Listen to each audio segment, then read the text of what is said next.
ಸ್ನೇಹಿತರಿಗೆ ನಾನು ಮಾಡುವ ಶರಣಾರ್ಥಿ. ಜೊತೆಗೆ ಯಾರು ಇನ್ನೂ ನಮ್ಮ ಚಾನಲನ್ನು ಸಬ್ಸ್ಕ್ರೈಬ್ ಮಾಡಿಲ್ಲಲ್ಲ ಅವರು ಸಬ್ಸ್ಕ್ರೈಬ್ ಆಗಿ ಅಂತ ಕೇಳಿಕೊಳ್ಳುತ್ತಾ ತರಗತಿಯನ್ನು ಶುರು ಮಾಡೋಣ. ಇವತ್ತಿನ ತರಗತಿ ರಾಷ್ಟ್ರಧ್ವಜದ ನೀತಿ ಸಂಹಿತೆ ಮತ್ತು ಕೋಮು ಸೌಹಾರ್ದತೆ ಬಗ್ಗೆ ತಿಳಿದುಕೊಳ್ಳೋಣ. ಹಾಗಾದರೆ ಪ್ರತಿಯೊಂದು ರಾಷ್ಟ್ರವು ತನ್ನದೇ ಆದಂಥ ಚಿಹ್ನೆಗಳು ಮತ್ತು ರಾಷ್ಟ್ರಧ್ವಜವನ್ನು ಹೊಂದ್ತಾ ಹೋಗ್ತೈತಿ. ಆ ಒಂದು ಧ್ವಜದ ಬಗ್ಗೆ ಅಥವಾ ರಾಷ್ಟ್ರ ಧ್ವಜ ಮತ್ತು ಆ ಒಂದು ನೀತಿ ಸಂಹಿತೆ ಬಗ್ಗೆ ತಿಳಿದುಕೊಳ್ತವನು. ಪ್ರತಿಯೊಂದು ರಾಷ್ಟ್ರವು ಕೂಡ ವಿಶಿಷ್ಟವಾದಂಥ ರಾಷ್ಟ್ರಧ್ವಜವನ್ನು ನೋಡ್ತಾ ಹೋಗ್ತೇವೆ ಮತ್ತು ಹೀಗೆ ಆ ಚಿಹ್ನೆಗಳು ಇರೋದನ್ನು ನಾವು ನೋಡ್ತಾ ಹೋಗ್ತೇವೆ. ಆ ಒಂದು ಚಿಹ್ನೆಗಳು ಮತ್ತು ಧ್ವಜಗಳು ಅತ್ಯಂತ ಗೌರವಯುತವಾದದ್ದು. ಆ ರಾಷ್ಟ್ರಧ್ವಜವನ್ನು ಗೌರವಿಸುವುದು ಮತ್ತು ಸಂರಕ್ಷಿಸುವುದು ಆ ಒಂದು ದೇಶದ ಪ್ರತಿಯೊಬ್ಬ ನಾಗರಿಕನ ಕರ್ತವ್ಯವಾಗಿರೋದನ್ನು ನಾವು ನೋಡ್ತಾ ಹೋಗ್ತೇವೆ. ನಮ್ಮ ದೇಶದ ರಾಷ್ಟ್ರಧ್ವಜವು 3 ಬಣ್ಣಗಳಿಂದ ಕೂಡೋದನ್ನು ನಾವು ನೋಡ್ತಾ ಹೋಗ್ತೇವೆ.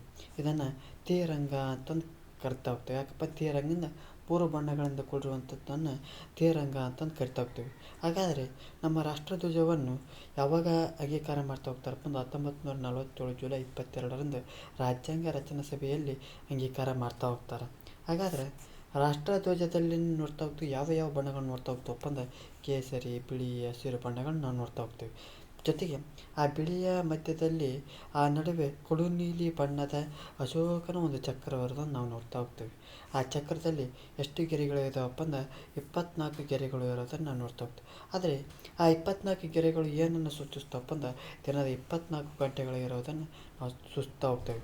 ಜೊತೆಗೆ ಆ ಬಣ್ಣಗಳ ಬಗ್ಗೆ ಕೇಸರಿ, ಬಿಳಿ, ಹಸಿರು ಯಾವ ಒಂದು ಸಂಕೇತವಾಗಿ ಸೂಚಿಸ್ತಾ ಹೋಗ್ತಾವಪ್ಪ ಅಂದ್ರೆ ಕೇಸರಿ ಬಣ್ಣವು ಧೈರ್ಯ, ಭಕ್ತಿ, ತ್ಯಾಗಗಳನ್ನು ತಿಳಿಸ್ತೈತಿ. ಜೊತೆಗೆ ಬಿಳಿ ಬಣ್ಣವು ಸತ್ಯ ಮತ್ತು ಶಾಂತಿಯ ಬಗ್ಗೆ ತಿಳಿಸ್ತಾ ಹೋಗ್ತೈತಿ. ಹಸಿರು ಬಣ್ಣವು ಸಮೃದ್ಧಿಯನ್ನು ತಿಳಿಸ್ತಾ ಹೋಗ್ತೈತಿ. ಜೊತೆಗೆ ಅಶೋಕ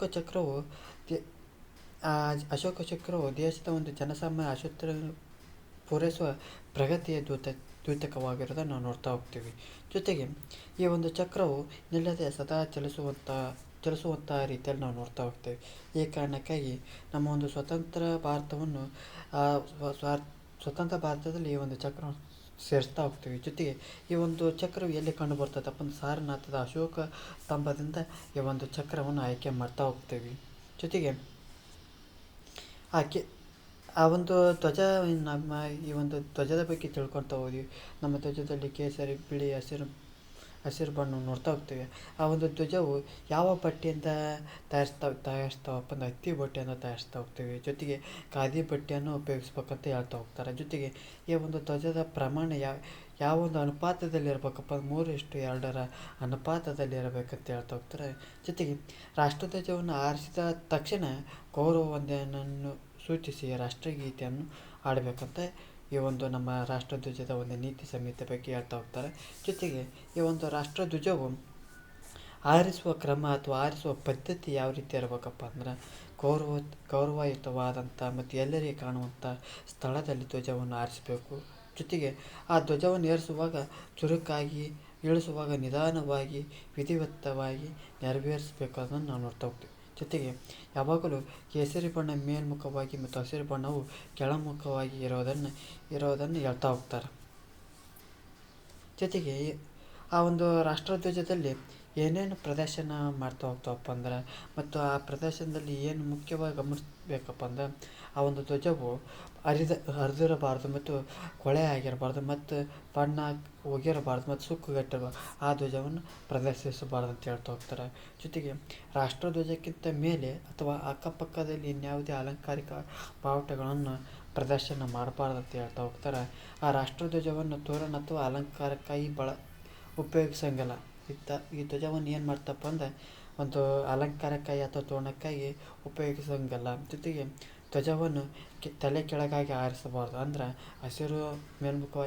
ಹಸಿರು ಬಣ್ಣವನ್ನು ಮೇಲೆ ಮುಖವಾಗಿ ಹಾರಿಸುವಂತಿಲ್ಲ ಮತ್ತು ಯಾವುದೇ ರೀತಿಯ ಬಟ್ಟೆ ಅಥವಾ ಸಮವಸ್ತ್ರ ಭಾಗವನ್ನು ಧ್ವಜವನ್ನಾಗಿ ಬಳಸಂಗಿಲ್ಲ. ಯಾವುದೇ ಒಂದು ಬಟ್ಟೆ ಆಗಿರೋ ಸಮವಸ್ತ್ರ ಧ್ವಜವನ್ನು ಆ ರೀತಿ ಬಳಸೋಂಗಿಲ್ಲ ಮತ್ತು ಧ್ವಜವನ್ನು ಯಾವುದೇ ಕಾರಣಕ್ಕೂ ನೆಲಕ್ಕೆ ತಾಗಿಸಬಾರ್ದು ಅಂತ ಹೇಳ್ತಾ ಹೋಗ್ತಾರೆ. ಮತ್ತು ಧ್ವಜದ ಮೇಲೆ ಯಾವುದೇ ರೀತಿಯ ಬರವಣಿಗೆ ಇರಬಾರ್ದು ಅಂತ ಹೇಳ್ತಾ ಹೋಗ್ತಾರೆ. ಮತ್ತು ಜಾಹೀರಾತುಗಳಿಗೆ ಧ್ವಜವನ್ನು ಉಪಯೋಗಿಸಬಾರ್ದು ಅಂತ ಹೇಳ್ತಾರೆ. ಅಡ್ವರ್ಟೈಸ್ಮೆಂಟ್ಗಳಿಗೆ ಜಾಹೀರಾತುಗಳಾಗಿ ಈ ಧ್ವಜವನ್ನು ಬಳಸುವಂತಿಲ್ಲ ಅಂತ ಈ ಒಂದು ರಾಷ್ಟ್ರಧ್ವಜದ ಪ್ರದರ್ಶನದಲ್ಲಿ ನಾವು ಗಮನಿಸಬೇಕಾದಂಥ ಇವಿಷ್ಟು ಅಂಶಗಳು. ಜೊತೆಗೆ ಯಾವ ಯಾವ ಒಂದು ಸಂದರ್ಭಗಳಲ್ಲಿ ಈ ಒಂದು ರಾಷ್ಟ್ರಧ್ವಜವನ್ನು ಆರಿಸ್ಬೇಕಪ್ಪ ಅಂದ್ರೆ, ರಾಷ್ಟ್ರಧ್ವಜವನ್ನು ರಾಷ್ಟ್ರೀಯ ಹಬ್ಬಗಳೇ ಅಂದರೆ ಯಾವ ಸಮಯದಲ್ಲಿ ಸೂರ್ಯೋದಯದಿಂದ ಮತ್ತು ಸೂರ್ಯಾಸ್ತದವರೆಗೆ ಆ ಒಂದು ಧ್ವಜವನ್ನು ಪ್ರದರ್ಶನ ಮಾಡ್ಬೋದು. ಜೊತೆಗೆ ಭಾರತ ಸರ್ಕಾರವು ಪ್ರಕಟಿಸಬಹುದಾದ ಯಾವುದೇ ದಿನದಂದು ನಮ್ಮ ಒಂದು ರಾಷ್ಟ್ರಧ್ವಜದ ಪ್ರದರ್ಶನವನ್ನು ಮಾಡ್ತಾ ಹೋಗ್ಬೋದು. ಜೊತೆಗೆ ಕೆಲವೊಂದು ಸಂದರ್ಭಗಳಲ್ಲಿ ಅರ್ಧ ಸ್ತಂಭದ ಪ್ರದರ್ಶನವನ್ನು ನಾವು ಕಾಣ್ತಾ ಹೋಗ್ತೀವಿ. ಯಾವ ದಿನ ಆತಪ್ಪ ಅಂದ್ರೆ, ರಾಷ್ಟ್ರೀಯ ಪ್ರತಿಷ್ಠಿತ ವ್ಯಕ್ತಿಗಳು ಏನಾದರೂ ನಿಧನರಾದ ಮತ್ತು ಪ್ರಾದೇಶಿಕ ಸರ್ಕಾರಗಳು ಶೋಕ ದಿನವನ್ನು ಆಚರಣೆ ಮಾಡ್ತಾ ಇತ್ತಪ್ಪ ಅಂದ್ರೆ, ಆ ಒಂದು ಸಂದರ್ಭದಲ್ಲಿ ಅರ್ಧ ಭಾಗಕ್ಕೆ ಈ ಧ್ವಜವನ್ನು ಇಳಿಸ್ಬೇಕಾಗತ್ತೆ. ಜೊತೆಗೆ ಆ ಅರ್ಧ ಸ್ತಂಭಕ್ಕೆ ಆರಿಸುವ ಮುನ್ನ ಧ್ವಜವನ್ನು ಪೂರ್ತಿ ಪ್ರಮಾಣದಲ್ಲಿ ಆರಿಸಿ, ಜೊತೆಗೆ ಅರ್ಧಕ್ಕೆ ಅಂದರೆ ಅರ್ಧ ಸ್ತಂಭದ ಪ್ರದರ್ಶನ ಮಾಡಬೇಕಾದ್ರೆ ಮೊದಲಿಗೆ ಪೂರ್ತಿ ಪ್ರಮಾಣದಲ್ಲಿ ಧ್ವಜವನ್ನು ಆರಿಸ್ಬೇಕು. ಆಮೇಲೆ ಕಡೆಗೆ ಆ ಒಂದು ಅರ್ಧ ಧ್ವಜಕ್ಕೆ ಇಳಿಸ್ಬೇಕಾಗತ್ತೆ. ಅನಂತರ ಆಮೇಲೆ ಕಡೆಗೆ ಗೌರವವನ್ನು ಸಲ್ಲಿಸ್ಬೇಕಂತ ಈ ಒಂದು ರಾಷ್ಟ್ರಧ್ವಜದ ಒಂದು ಅರ್ಧ ಸ್ತಂಭದ ಪ್ರದರ್ಶನವನ್ನು ತಿಳ್ಕೊತಾ ಹೋದ್ವಿ. ಜೊತೆಗೆ ಇನ್ನೊಂದು ಪ್ರಮುಖವಾದಂಥ ಅಂಶ ಏನಪ್ಪ ಅಂದ್ರೆ, ಕೋಮು ಸೌಹಾರ್ದತೆ. ಅಂದರೆ ಕೋಮು ಅಂದರೆ ಒಂದು ಧರ್ಮದವರು ಅಂತ ಅರ್ಥ ಹೇಳ್ತಾ ಹೋಗ್ತೈತಿ. ಹಾಗಾದರೆ ನಮ್ಮ ದೇಶವು ವಿವಿಧ ರೀತಿಯಂಥ ವಿವಿಧ ಧರ್ಮದವನ್ನು ನೋಡ್ತಾ ಅವೆಲ್ಲ ಧರ್ಮದವರಿದ್ದರೂ ಏಕತೆಯಿಂದ ಇರೋದನ್ನು ನಾವು ಕಾಣ್ತಾ ಹೋಗ್ತೀವಿ. ಜೊತೆ ಅನೇಕ ರೀತಿಯ ಸಂಸ್ಕೃತಿಯನ್ನು ನೋಡ್ತಾ ಹೋಗ್ತೀವಿ. ಈ ಒಂದು ಸಂಸ್ಕೃತಿಯನ್ನು ನೋಡೋಕ್ಕೆ ನಮ್ಮ ಒಂದು ದೇಶ ಒಂದು ಹಲವಾರು ಧರ್ಮಗಳು ಮತ್ತು ಹಲವಾರು ಸಂಸ್ಕೃತಿಗಳನ್ನು ಇರೋದು ದೇಶ ಆದಪ್ಪ ನಮ್ಮ ದೇಶವನ್ನು ನೋಡ್ತಾ ಹೋಗ್ತೀವಿ. ಆ ಒಂದು ದೇಶಗಳಲ್ಲಿ ಅನೇಕ ಬದಲಾವಣೆಯನ್ನು ಕಾಣ್ತಾ ಹೋಗ್ತಾ ವೇಷಭೂಷಣ ಆಗಿರ್ಬೋದು, ಭಾಷೆ ಆಗಿರ್ಬೋದು, ಆಚಾರ ವಿಚಾರ ಆರಪಿತ್ತ ಇಂಥದ್ದೇ ಗಮನಿಸದೆ ಇತರನ ಪೂಜ್ಯ ಭಾವನೆ ಕಾಣ್ತಾ ಹೋಗ್ತೀವಿ. ನಮ್ಮ ದೇಶದಲ್ಲಿ ಇವ್ಯಾವುಗಳನ್ನು ಲೆಕ್ಕಿಸದೆ ಅವರನ್ನು ಪೂಜ್ಯ ಭಾವನೆಯಿಂದ ನೋಡ್ತಾ ಹೋಗ್ತೀವಿ. ಆಗ ನಿಜವಾದ ಬದುಕಿಗೆ ಒಂದು ಅರ್ಥ ಬರುತ್ತೆ. ಯಾವುದೇ ಇರ್ತಂದ್ರೆ ಸಂಸ್ಕಾರವಂತರಾಗುವಂಥ ಬಯಕೆ ಮೂಡ್ತಾ ಹೋಗ್ತದೆ. ಜೊತೆಗೆ ನಮ್ಮದು ಭಾರತ ದೇಶ, ನಾವೆಲ್ಲರೂ ಭಾರತೀಯರು ಎಂಬುದು ನಮ್ಮ ರಾಷ್ಟ್ರದ ಮೇಲಿರುವ ರಾಷ್ಟ್ರಾಭಿಮಾನವನ್ನು ಸೂಚಿಸ್ತಾ ಹೋಗ್ತೈತಿ. ಜೊತೆಗೆ ಇಲ್ಲಿ ಕುಟುಂಬ, ಸಮಾಜ, ಹಳ್ಳಿ, ನಗರ, ರಾಜ್ಯ, ಕೊನೆಗೂ ರಾಷ್ಟ್ರ ಇವೆಲ್ಲವೂ ಅಭಿವೃದ್ಧಿಯ ಮೆಟ್ಟಿಲುಗಳಿರೋದನ್ನು ನಾವು ಕಾಣ್ತಾ ಹೋಗ್ತೇವೆ. ಈ ಮೆಟ್ಟಿಲುಗಳು ಕ್ರಮವಾಗಿ ಏರುತ್ತಾ ಹೋದಂತೆ ಕೊನೆಯಲ್ಲಿ ರಾಷ್ಟ್ರದ ನೈಜ ಚಿತ್ರಣವನ್ನು ನಾವು ನೋಡ್ತಾ ಹೋಗ್ಬೋದು. ಜೊತೆಗೆ ಈ ಒಂದು ದೃಷ್ಟಿಯಿಂದ ಯಾವುದೇ ಒಬ್ಬ ಪ್ರಜೆಯು ತನ್ನ ರಾಷ್ಟ್ರದ ಬಗ್ಗೆ ಗೌರವವನ್ನು ಕೊಡುವುದರ ಜೊತೆಗೆ ತನ್ನ ಅಭಿಮಾನವನ್ನು ಬೆಳೆಸಿಕೊಳ್ಬೇಕೆಂದು ಹೇಳ್ತಾ ಹೋಗ್ತಾರೆ. ಜೊತೆಗೆ ತಮ್ಮ ಸಾಮಾಜಿಕ ಜೀವನದಲ್ಲಿ ಧಾರ್ಮಿಕವಾಗಿ, ಸಾಂಸ್ಕೃತಿಕವಾಗಿ, ವೇಷಭೂಷಣ ಅಲ್ಲದೆ ಮತ್ತು ಭಾಷೆಗಳಲ್ಲಿ ನೋಡ್ತಾ ಹೋಗ್ತೀವಿ. ಜೊತೆಗೆ ಆ ವೈವಿಧ್ಯತೆಗಳನ್ನು ಒಂದು ರಾಷ್ಟ್ರದಲ್ಲಿ ಸಮನ್ವಯಗೊಳಿಸುವುದನ್ನು ಏಕತೆ ಅಂತ ಕರ್ತಾ ಹೋಗ್ತೇವೆ. ಇವನ್ನು ಸಮದೃಷ್ಟಿಯಲ್ಲಿ ಕಾಣುವುದನ್ನು ಭಾವೈಕ್ಯತೆ ಅಂತ ಕರ್ತಾ ಹೋಗ್ತೇವೆ. ಭಾವೈಕ್ಯತೆ ಅಂದರೆ ಸಮದೃಷ್ಟಿಯಲ್ಲಿ ಅಂದರೆ ಒಂದೇ ಭಾವನೆಯಲ್ಲಿ ಸಮಾನತೆಯ ಮೂಲಕ ನೋಡ್ತಾ ಹೋಗೋದನ್ನು ಭಾವೈಕ್ಯತೆ ಅಂತ ಕರ್ತಾ ಹೋಗ್ತಾರೆ. ಆ ಒಂದು ಏಕತೆಗೆ ಸಂಬಂಧಿಸಿದಂತೆ ಏಕರೂಪ ಸಂಸ್ಕರಣಕ್ಕೆ ಒಂದು ಭಾವೈಕ್ಯತೆ ಅಂತ ಕರಿತಾ ಹೋದ ಮೇಲೆ ಆ ಒಂದು ರಾಷ್ಟ್ರೀಯ ಭಾವೈಕ್ಯತೆ ಬೆಳೆಸ್ಬೇಕಪ್ಪ ಅಂದರೆ ನಾವೆಲ್ಲ ಯಾವ ಕಾರ್ಯಕ್ರಮಗಳು ಮತ್ತು ಯಾವ ಒಂದು ಪ್ರಗತಿಯ ಅಂಶಗಳನ್ನು ನೋಡ್ತಾ ಹೋಗ್ಬೇಕಪ್ಪ ಅಂದ್ರೆ, ನಮ್ಮ ದೇಶದಲ್ಲಿ ರಾಷ್ಟ್ರೀಯ ಹಬ್ಬಗಳು ಮತ್ತು ಆಚರಣೆಗಳನ್ನು ಮಾಡ್ತಾ ಹೋಗ್ಬೇಕು. ಈ ರೀತಿಯಾಗಿ ನಾವು ರಾಷ್ಟ್ರೀಯ ಭಾವೈಕ್ಯತೆಯನ್ನು ಜನರಲ್ಲಿ ಅಥವಾ ಮತ್ತು ಮಾನವರಲ್ಲಿ ಬಳಸ್ತಾ ಹೋಗ್ಬೋದು ಮತ್ತು ರಾಷ್ಟ್ರದ ಜನರನ್ನು ಮೂಡಿಸ್ತಾ ಹೋಗ್ಬೋದು. ಜೊತೆಗೆ ರಾಷ್ಟ್ರಾಭಿಮಾನ ಮೂಡಿಸುವ ಒಂದು ವಿಶಿಷ್ಟ ಸಮಾರಂಭಗಳು ಅಂದರೆ, ನಾವೊಂದು ರಾಷ್ಟ್ರಾಭಿಮಾನ ಮೂಡಿಸ್ಬೇಕಪ್ಪ ಅಂದ್ರೆ ಯಾವ ಸಮಾರಂಭಗಳು ಮಾಡಬೇಕಪ್ಪ ಅಂದ್ರೆ, ವಿಮಾನ ಹಾರಾಟ ಪ್ರದರ್ಶನ, ಐತಿಹಾಸಿಕ ಮತ್ತು ಪುರಾಣ ಪ್ರಸಿದ್ಧ ಸನ್ನಿವೇಶ ಪ್ರದರ್ಶನ ನೀಡ್ತಾ ಹೋಗ್ಬೇಕು. ಜೊತೆಗೆ ವಿವಿಧ ಸಂಸ್ಕೃತಿಯನ್ನು ಬಿಂಬಿಸುವ ಮೇಳಗಳು.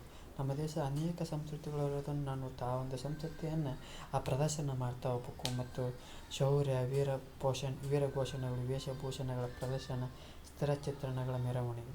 ಆ ಒಂದು ರಾಷ್ಟ್ರೀಯ ಭಾವೈಕ್ಯತೆಯನ್ನು ಬೆಳೆಸ್ಬೇಕಪ್ಪ ಅಂದ್ರೆ ನಮ್ಮ ಒಂದು ಸಮಾಜದಲ್ಲಿ, ನಮ್ಮ ಒಂದು ದೇಶದಲ್ಲಿ ಈ ಒಂದು ಶೌರ್ಯ, ವೀರಘೋಷಣೆ, ವೇಷಭೂಷಣ ಪ್ರದರ್ಶನವನ್ನು ನೀಡ್ತಾ ಹೋಗ್ಬೇಕು ಮತ್ತು ಅವುಗಳನ್ನು ಮೆರವಣಿಗೆ ಮಾಡ್ತಾ ಹೋಗ್ಬೇಕು. ಜೊತೆಗೆ ವೀರಗೀತೆಗಳನ್ನು ಸಾರುವಂಥ ದೃಶ್ಯಗಳು ಮತ್ತು ಸಂಭಾಷಣೆ, ನಾಟಕ ಮೊದಲಾದ ಅಭಿನಯಕ್ಕೆ ನಾವೇನು ಮಾಡಬೇಕಪ್ಪ ಅಂದ್ರೆ ಪ್ರೋತ್ಸಾಹವನ್ನು ನೀಡ್ತಾ ಹೋಗ್ಬೇಕು. ಜೊತೆಗೆ ಒಂದು ಪ್ರದೇಶದ ಜನಾಂಗ ಸಮುದಾಯಕ್ಕೆ ಸೇರಿದ ಜಾನಪದ ಗೀತೆ, ಸಮೂಹ ನೃತ್ಯ ಮತ್ತು ಅಭಿನಯ ಗೀತೆ, ನೃತ್ಯ ಮುಂತಾದನ್ನು ಗುರುತಿಸಿ ಅವುಗಳನ್ನು ಗೌರವಿಸಿ ಅವುಗಳನ್ನು ಹಾಗೆ ಕಾರ್ಯಕ್ರಮದಲ್ಲಿ ಹಮ್ಮಿಕೊಳ್ಳುವ ಮೂಲಕ ಅವರನ್ನು ಪ್ರೋತ್ಸಾಹಿಸಬೇಕು. ಜೊತೆಗೆ ನಾಡಗೀತೆ, ದೇಶಭಕ್ತಿ ಗೀತೆ, ಜನಪದ ಗೀತೆ ಇವುಗಳನ್ನು ಸಾಮೂಹಿಕವಾಗಿ ಮತ್ತು ಹಾಡುವುದು, ಜೊತೆಗೆ ಅವುಗಳನ್ನು ಅಭಿನಯಿಸುವ ಮೂಲಕ ಅವರನ್ನು ಪ್ರೋತ್ಸಾಹಿಸಬೇಕು. ಜೊತೆಗೆ ರಾಷ್ಟ್ರಗೀತೆಯನ್ನು ಗೌರವದಿಂದ, ಸ್ಪಷ್ಟವಾಗಿ, ಆತ್ಮವಿಶ್ವಾಸದಿಂದ ಸಾಮೂಹಿಕವಾಗಿ ಹಾಡುವುದು. ಈ ಒಂದು ಎಲ್ಲ ಅಂಶಗಳನ್ನು ನೋಡೋದಾದರೆ ರಾಷ್ಟ್ರೀಯ ಭಾವೈಕ್ಯತೆ ಬೆಳೆಸುವಂಥ ಕಾರ್ಯಕ್ರಮಗಳು ಮತ್ತು ಅಂಶಗಳನ್ನು ನಾವು ನೋಡ್ತಾ ಹೋಗ್ತೀವಿ. ಇಲ್ಲಿವರೆಗೆ ನಾವು ಏನು ತಿಳಿದುಕೊಂಡಪ್ಪ ಅಂದರೆ ರಾಷ್ಟ್ರೀಯ ಒಂದು ಧ್ವಜದ ನೀತಿ ಸಂಹಿತೆ ಜೊತೆಗೆ ಕೋಮು ಸೌಹಾರ್ದತೆ ಮತ್ತು ರಾಷ್ಟ್ರೀಯ ಭಾವೈಕ್ಯತೆ ಬಗ್ಗೆ ತಿಳ್ಕೊಳ್ತಾ ಹೋಗಿ ಈ ಒಂದು ತರಗತಿಯ ಒಂದು ನಿಮಗೆ ಇಷ್ಟ ಆಗಿದೆ ಈ ಒಂದು ಪ್ರಶ್ನೆಗಳಿಗೆ ನಾನು ಹೇಳೋಕ್ಕಿಂತ ಮುಂಚಿತವಾಗಿ ವಿಡಿಯೋನ ಪಾಸ್ ಮಾಡಿ ಆ ಒಂದು ಪ್ರಶ್ನೆಗಳಿಗೆ ಉತ್ತರಿಸಿ ಅಂತ ಕೇಳ್ಕೊಳ್ತಾ ಜೊತೆಗೆ ಈ ಒಂದು ಉತ್ತರಕ್ಕೆ ನೋಡ್ತಾ ಹೋಗೋಣ. ನಮ್ಮ ರಾಷ್ಟ್ರಧ್ವಜವು ಡ್ಯಾಶ್ ಎಂದೇ ಖ್ಯಾತಿಯನ್ನು ಪಡೆದಿದೆ. ತಿರಂಗ ಅಂತ. ಯಾವ ರಂಗ? ತಿರಂಗ ಅಂತ. ಅಶೋಕ ಚಕ್ರ ದೇಶದ ಜನ ಆಶೋತ್ತರಗಳನ್ನು ಪೂರೈಸುವ ಒಂದು ಡ್ಯಾಶ್ ದ್ಯೋತಕವಾಗಿದೆ ಎಂಬುದನ್ನು ನಾವು ನೋಡ್ತಾ. ಅಶೋಕ ಚಕ್ರವು ದೇಶದ ಒಂದು ಜನ ಆಶೋತ್ತರಗಳನ್ನು ಪೂರೈಸುವ ಡ್ಯಾಶಿಯ ದ್ಯೋತಕ ಅಂದ್ರೆ ಯಾವುದಪ್ಪ ಅಂದ್ರೆ ಪ್ರಗತಿಯ ದ್ಯೋತಕ. ರಾಷ್ಟ್ರ ಧ್ವಜವನ್ನು ಡ್ಯಾಶ್ ಸಭೆಯಲ್ಲಿ ಅಂಗೀಕರಿಸಲಾಯಿತು. ರಾಜ್ಯಾಂಗ. ಜೊತೆಗೆ ರಾಷ್ಟ್ರಧ್ವಜದ ಅನುಪಾತವು ಡ್ಯಾಶ್ ಆಗಿರುತ್ತದೆ. ಕ್ಷಮೆಯಿರಲಿ.